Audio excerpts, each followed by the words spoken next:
नमस्कार, AB star news देख रहे हैं आप और मैं हूं आपके साथ सोहन सिंह।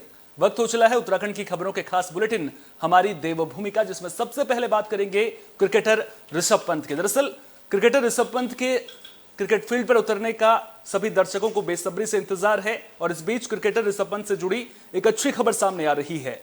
दरअसल ऋषभ पंत का एक वीडियो सोशल मीडिया पर वायरल हो रहा है, जिसमें वे बिना स्टिक के सहारे के चलते नजर आ रहे हैं, यानी कि उनकी तबीयत में पहले से ज्यादा सुधार है।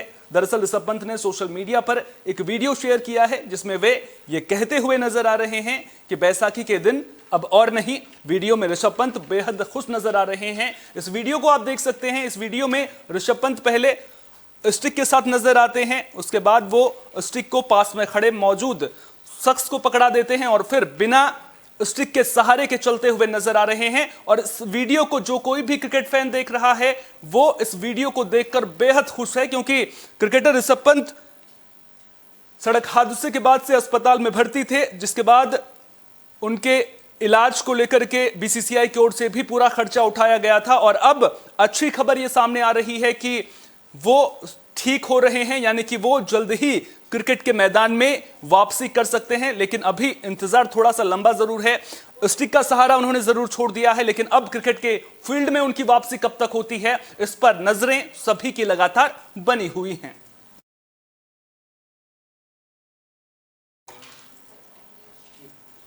उत्तराखंड में भारी बारिश और बर्फबारी के बाद अब मौसम साफ हो गया है और मौसम साफ होते ही एक बार फिर से चारधाम यात्रा ने रफ्तार पकड़ ली है। वहीं चारधाम यात्रा को लेकर पुलिस प्रशासन मुस्तैद नजर आ रहा है। श्रीनगर पुलिस भी चेकिंग के दौरान यात्रियों को सही ढंग से उनकी चेकिंग करने के बाद रुद्रप्रयाग और चमोली की ओर भेज रही है। इसके अलावा प्रशासनिक अधिकारी नगर क्षेत्र के सार्वजनिक शौचालयों, धर्मशालाओं और रैन बसेरों का निरीक्षण करते हुए नजर आ रहे हैं। सफाई का निरीक्षण किया। इसके साथ साथ में पार्किंग में जो शौचालय लगे हैं तथा पूरे शहर भर में जो शौचालय हैं उनका निरीक्षण किया गया। अभी सफाई की व्यवस्था ठीक है हमारे यहाँ पर। इसके साथ साथ में आदरणीय जिलाधिकारी गढ़वाल के निर्देशों के क्रम में हमने आज लगभग 100 फूड पैकेट भी जो श्रद्धालु आ रहे हैं, जो हमारे चारधाम यात्री हैं, उनको हमने डिस्ट्रीब्यूट किए हैं। जैसा कि अभी मौसम विभाग के द्वारा अलर्ट जारी किया गया है, ऑरेंज अलर्ट जारी किया गया है, तो जो हमारे देश के दूर दराज इलाकों से जो लोग श्रद्धालु आए हैं उनको हमने कुछ जो रिफ्रेशमेंट किट है या जो हमारी फूड किट है वो हमने वितरित की। इसमें अभी हमने यात्रियों को जब हमने फूड पैकेट वितरित किए, उसके साथ साथ में यातायात के नियमों का पालन करने के लिए बोला है तथा इसके साथ ही उनकी जो यात्रा है वो सकुशल संपन्न हो, उसके लिए उनको जागरूक भी। चारधाम यात्रा को लेकर मंगलौर प्रशासन भी मुस्तैद नजर आ रहा है। दरअसल प्रशासन ने अतिक्रमण हटाओ अभियान चलाया है। एनएच नगर पालिका परिषद समेत तमाम प्रशासनिक अधिकारियों की अगुवाई में अतिक्रमण के खिलाफ बस स्टैंड से अतिक्रमण हटाओ अभियान की शुरुआत की गई, जो पूरे जीटी रोड पर चला। कुछ लोगों ने दुकानों के बाहर से खुद ही अतिक्रमण हटा दिया था, तो वहीं कुछ दुकानों के बाहर बुलडोजर से अतिक्रमण हटाया गया। प्रशासन ने अतिक्रमणकारियों को पहले ही नोटिस के जरिए डेडलाइन दे दी थी। तहसीलदार शालिनी मौर्य ने कहा कि चारधाम यात्रा को लेकर यह अभियान लगातार जारी रहेगा, ताकि श्रद्धालुओं को किसी तरह की परेशानी का सामना न करना पड़े।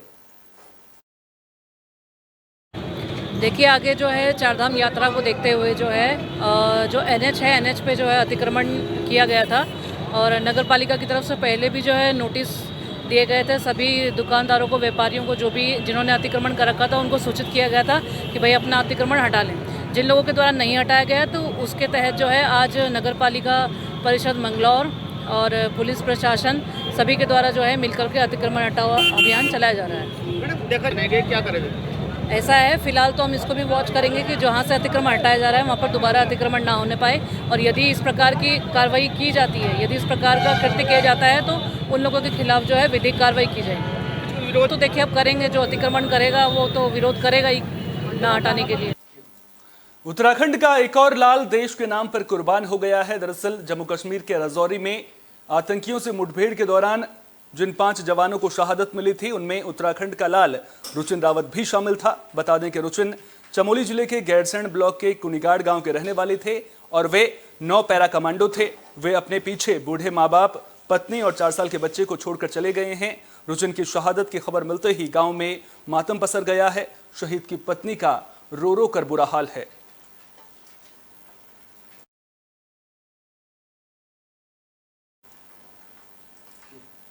उत्तराखंड कांग्रेस ने बीजेपी के खिलाफ मोर्चा खोल दिया है। कई जगहों पर बीजेपी की बुद्धि शुद्धि के लिए कांग्रेस कार्यकर्ताओं ने हनुमान चालीसा का पाठ किया।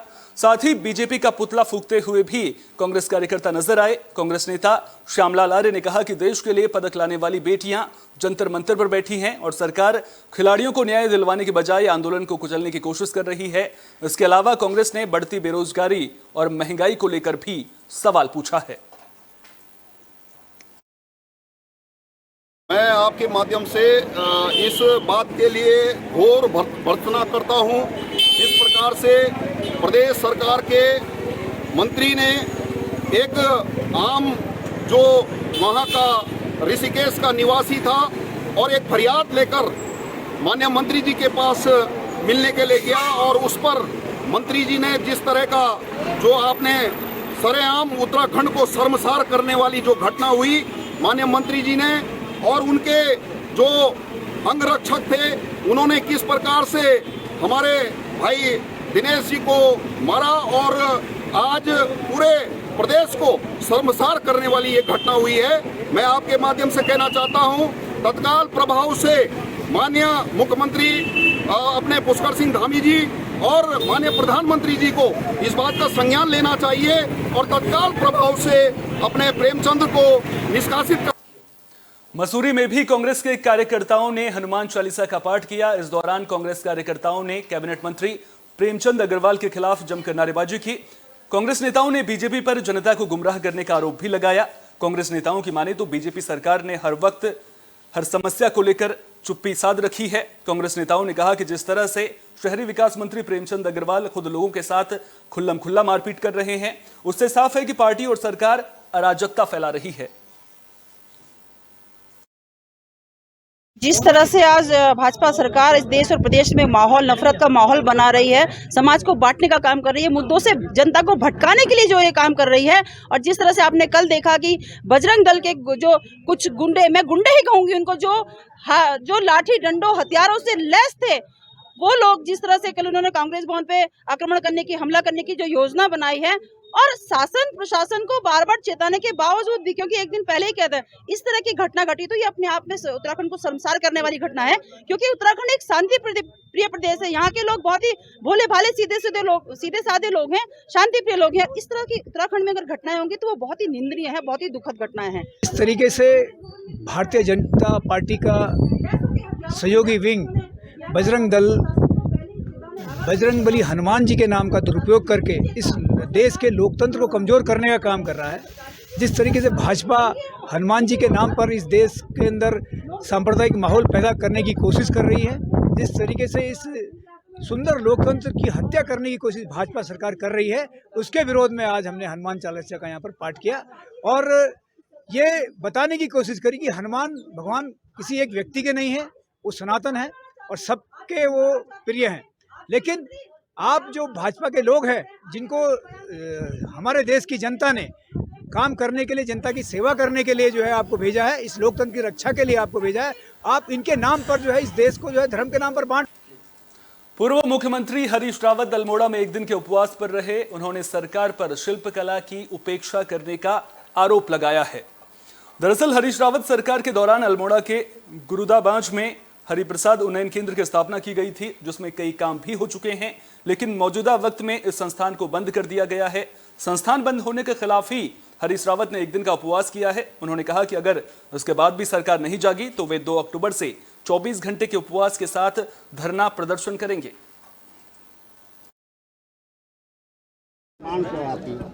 ये मुद्दा न केवल बहुत संवेदनशील है, बल्कि इस राज्य के भविष्य के लिए, लाखों लोगों के रोजगार के लिए, लाखों लोगों की आजीविका के लिए भी महत्वपूर्ण है। और ये एक बहुत बड़े समाज के हिस्से के सम्मान का प्रश्न भी है। 2015-16 में तत्कालीन सरकार ने गरुड़ाबांज में मुंशी हरिप्रसाद टमटा जी, जो एक समाज सेवक थे, जिन्होंने शिल्पी समाज को शिल्पकार का संबोधन दिया, उनके नाम पर शिल्पी संस्थान बनाने का, एक बहुउद्देशीय संस्थान बनाने का निर्णय लिया। उस पर काम शुरू हुआ, पैसा भी खर्च हुआ, लेकिन आज 6 साल बीत गए हैं, उस पर कोई काम नहीं हो। खटीमा में जमीन को लेकर विवाद देखने को मिला है, वो भी उस जमीन को लेकर जिसका सौदा 60 साल पहले हो चुका है। एक पक्ष कह रहा है कि 60 साल पहले हमारे पूर्वजों ने जमीन खरीदी थी और हम इस पर 60 सालों से काबिज हैं, तो दूसरे पक्ष का कहना है कि जमीन की खसरा खतौनी हमारे नाम पर है और कागज भी हमारे पास हैं, इसलिए यह जमीन हमारी है। मामला खटीमा ब्लॉक के थारू जनजाति बहुल इलाके का है। दरअसल यहां ज्यादातर जमीन थारू जनजाति के लोगों के नाम पर है, लेकिन मौजूदा वक्त में पहाड़ से आए हुए लोग इन जमीनों को खरीदकर खेतीबाड़ी कर रहे हैं। बता दें कि जमीन को लेकर मामला कोर्ट में विचाराधीन है। मामले को लेकर उप जिलाधिकारी ने बताया कि अनुसूचित जनजाति की जमीन किसी भी दूसरी जाति के नाम पर नहीं होती है और ना ही किसी दूसरी जाति का व्यक्ति उसे खरीद सकता है। खसरा खतौनी में भी जमीन थारू जनजाति के व्यक्ति के नाम पर है और इसीलिए इस जमीन पर थारू जनजाति का जो व्यक्ति है उसका मूलभूत अधिकार है। हमारे बुबू लोगों ने 70 साल पहले जगह खरीदी हुई है, जो थारू लैंड है। कब्जा हमारा है इसमें। यहाँ पूरी जगह थारू लैंड है। विवाद कब से चल रहा है? विवाद अभी हो गया कम से कम 15-16 साल। तो अब क्या विवाद हुआ जो आज? अब विवाद क्या हुआ सर, ये ऐसा हुआ कि खटीमा कोर्ट ने हमारे पक्ष में दे दिया है। ये जो गरबू करके जो व्यक्ति है, जो थारू जनजाति से बिलोंग करता है, यहाँ पर जमीन है, तो यहाँ पर कागज भी है, किंतु ये भूमाफिया द्वारा, जिसमें कई लोगों के नाम भी आ रहे हैं, उनके द्वारा यहाँ पर जबरदस्ती कब्जा किया जा रहा है। इसी सिलसिले में इनके द्वारा हमें कल रिपोर्ट की थी, मैंने इनको कब्जा दिलवाया था, लेकिन फिर इनके द्वारा भूमाफियाओं से मिलकर यहाँ पर कब्जा हटाया गया है और इनके पिलर विलर तोड़ दिए गए, जो कि गलत है। अगर कोई कोर्ट से इनके पास कोई आदेश है तो मेरे पास आए, मैंने उनको कह दिया कि तहसील में मेरे पास आए और दिखाएं अगर कोई स्टे है या कुछ ऐसा है, तो इस हिसाब से हम सब चीज़ देखते हुए करते हैं। थारू लैंड में ज़मीनें लोगों ने कई बार स्टाम्प पेपर में बेची हैं, लेकिन उनके साथ विवाद नहीं है। यहाँ पर जो ओरिजिनल खातेदार है गरबू करके, जो थारू जनजाति से बिलोंग करता है, उसकी शिकायत है कि मेरे खेतों में इनके द्वारा अननेसेसरी कब्जा किया जा रहा है। एक गंभीर विषय है, इसमें मैं जांच कर रहा हूँ और जैसे भी सारे तथ्य सामने आएंगे उसके हिसाब से कार्रवाई। बुलेटिन के आखिर में बात देहरादून की, जहां इंसानियत शर्मसार हुई है। लिफ्ट देने के बहाने एक महिला से दुष्कर्म का मामला सामने आया है। जानकारी के मुताबिक महिला चंडीगढ़ की रहने वाली है, जो दोस्त का जन्मदिन मनाने के लिए देहरादून आई थी। इसी दौरान उसने एक युवक से लिफ्ट ली। युवक ने लिफ्ट देने के बाद आशा रोड़ी के जंगल में दुष्कर्म की वारदात को अंजाम दिया और महिला के पैसे और सामान लूटकर मौके से फरार हो गया। घटना के बाद दहशत में आई महिला रात भर जंगल में ही छुपी रही और सुबह आईएसबीटी पहुंचकर पुलिस को आपबीती सुनाई। पुलिस ने करीब 150 सीसीटीवी फुटेज चेक करने के बाद आरोपी को गिरफ्तार कर लिया है। आरोपी पेशे से टैक्सी चालक है। पुलिस कानूनी कार्रवाई में जुट गई है। मई को एक महिला है, उसके साथ एक बलात्कार की घटना और लूट, दोनों घटनाएं हुई हैं। इसकी जानकारी कल जब ये महिला थाने में आती हैं तब जानकारी हुई। ये ब्लाइंड केस था, महिला के पास कोई मोबाइल फ़ोन है नहीं, उसको जो क्रिमिनल है उसकी कोई जानकारी थी नहीं, और गाड़ी का भी एक वेग सा आइडिया था कि स्विफ्ट डिज़ायर गाड़ी है।